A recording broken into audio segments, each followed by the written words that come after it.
আমি চ্যালেঞ্জ করছি HS 2026 class 12 semester 4-এর স্টুডেন্টরা অনেকেই জানে না যে তারা প্রিপারেশন তো ভালো মতো নিচ্ছে, কিন্তু সব থেকে ইম্পর্টেন্ট সেই লাইনগুলো বা টপিকগুলো পড়ছে তারা কিন্তু অনেকেই সেগুলো পড়ছে না। আমি আজকে এই ভিডিওতে এবিটিএ এবং সেই অন্যান্য যে বিখ্যাত টেস্ট পেপারগুলো রয়েছে সেখানে সব থেকে বেশি ডিসকাস হওয়া লাইন এবং সব থেকে বেশি রিপিট হওয়া লাইন বা সব থেকে বেশি রিপিট হওয়ার টপিক নিয়ে এই ভিডিওটি নিয়ে এসেছি, যেখানে বাংলার কবিতা থেকে আমি মোস্ট ইম্পর্টেন্ট সাজেশনগুলো নিয়ে এসেছি। মনে রাখবে যে এই টেস্ট পেপারগুলো কিন্তু সবসময় স্কুলের সেই টপ স্কুল এবং টপ টিচার্সদের কাছ থেকে মডেল কোশ্চেন পেপার নেওয়া হয় এবং সেই মডেল কোশ্চেন পেপারই কিন্তু একসময় এইচএসের সেই বোর্ডের কাছে চলে যায় এবং সেই মডেল কোশ্চেন থেকেই তারা ফাইনাল পেপারটি তৈরি করে। তাহলে আমরা যদি এই টেস্ট পেপারগুলোর কোশ্চেনগুলোই ভালো মতো পড়ে নিই তাহলে কিন্তু আমাদের একটা ভালো নাম্বার আসবে বা আমরা ফুল নাম্বার 40-এর 40ও পেতে পারি যদি আমরা সেই পুরো টপিকটিকে কভার করি। আচ্ছা, হ্যালো গাইস, আমি হলাম তোমাদের SBR স্যার। নিয়ে এসেছি এই SBR এর থেকে তোমাদের জন্য মোস্ট ইম্পর্টেন্ট বাংলার কবিতার সাজেশনস, যেখানে প্রার্থনা রয়েছে, তারপরে রয়েছে আমাদের আরেকটি তিমির হননের গান, তার সঙ্গে রয়েছে কি কেন এলো না। এই যে প্রথম প্রশ্নটি দেখছো, ভারতের সেই স্বর্গে জাগরিত, এই লাইনটি এত বেশি ইম্পর্টেন্ট যে আমি আমার সাজেশনেও এটিকে নাম্বার 1-এ রেখেছি এবং মানে আমার সেই লেজেন্ডস ব্যাচের সাজেশনের মধ্যে নাম্বার 1-এ লিখেছি। তোমরাও কিন্তু এটা দেখবে এবিটিএতে কয়বার রিপিট করেছে, টোটালি 8বার রিপিট করেছে। 8টি স্কুল 8টি টিচার কনভিকশন দিচ্ছে যে এই লাইন থেকেই কোশ্চেন আসতে পারে এবং বলতে গেলে এই যে কবিতাটি রয়েছে সেই অনার্স লেভেলেও রয়েছে। অনার্স লেভেলেও এই লাইনটিকে খুব মানে গভীরভাবে পড়া হয়।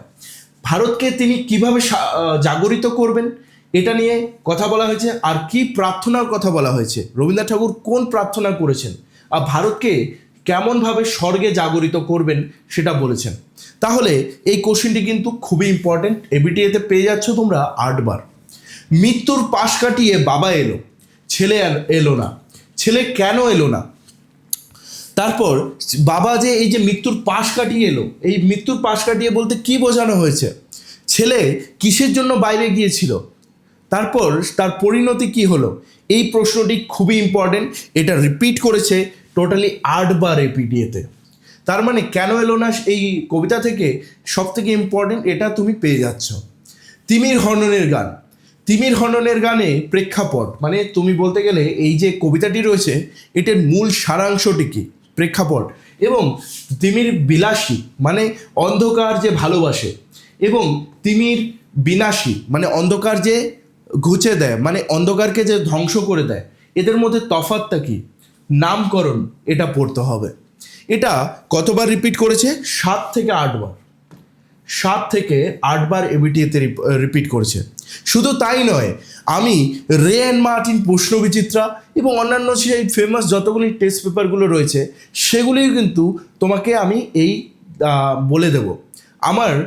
তোমাদেরকে আমি বলে দিতে চাই আমার একটি নতুন ব্যাচ আসছে যেটার নাম হচ্ছে সাজেশন ব্যাচ। আমার এই যে অ্যাপ রয়েছে, অ্যাপটি তুমি ডেসক্রিপশন থেকে ডাউনলোড করতে পারো। সেখানে ক্লাস 12 সেমিস্টার 4 ফোল্ডারে ঢুকলে সেখানে দেখবে দ্য সাজেশন ব্যাচটি রয়েছে, অথবা ব্যানারে থাকবে। অ্যাপটি খুলতেই ব্যানারে তুমি দেখতে পারবে, সেখানে ক্লিক করলেই তুমি পাবে সাজেশন ব্যাচ।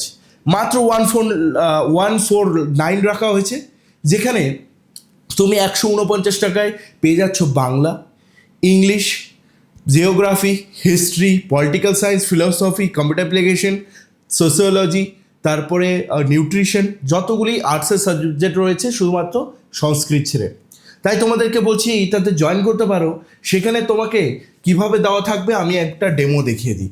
এই যে নিচে যখন চলে আসবো আমরা দেখতে পাচ্ছ এখানে একটা প্রার্থনা কবিতার ডেমো দেওয়া আছে, যে সব থেকে ইম্পর্টেন্ট প্রশ্নটা ভারতকে কি করে স্বর্গে জাগরিত করবে এবিটিএতে 8বার রিপিট করেছে, এটা মেনশন করা আছে।